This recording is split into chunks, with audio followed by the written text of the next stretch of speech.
In today's video, I'm going to teach you how to create milestones in Smartsheet. Milestones are those key points in your project that mark a major event or delivery. In Smartsheet, they're represented as a diamond on the timeline, and the simplest way to create one is by using matching start and end dates for a task. Let's walk through it together, step by step. First, head over to smartsheet.com and sign in. Open the project sheet where you want to add a milestone. If you're not already in the right place, look to the left-hand sidebar and click on Workspace. This is where your folders and sheets live.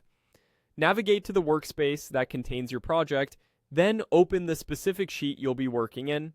Most project templates already include start and end date columns, which is exactly what we need.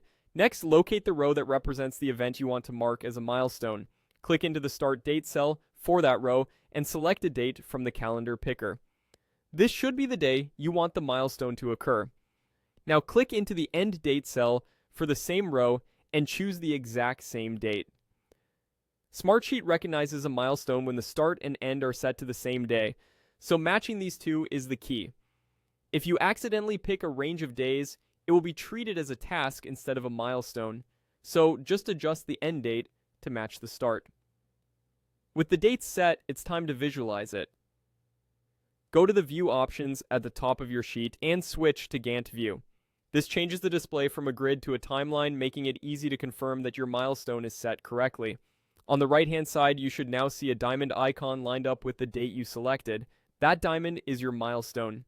If you don't see it right away, try zooming the Gantt timeline in or out so the date range includes your milestone day. Also, double-check that the start and end dates are the same and fall within the project's timeline window. Once it appears, you can drag the milestone left or right on the chart to adjust the date, and Smartsheet will update the corresponding cell automatically. That's it. You went to Smartsheet, opened your workspace, selected a start date, matched the end date, switched to Gantt View, and confirmed the milestone. Simple, clear, and effective. Thanks for watching, and feel free to repeat these steps for every major project checkpoint you want to track.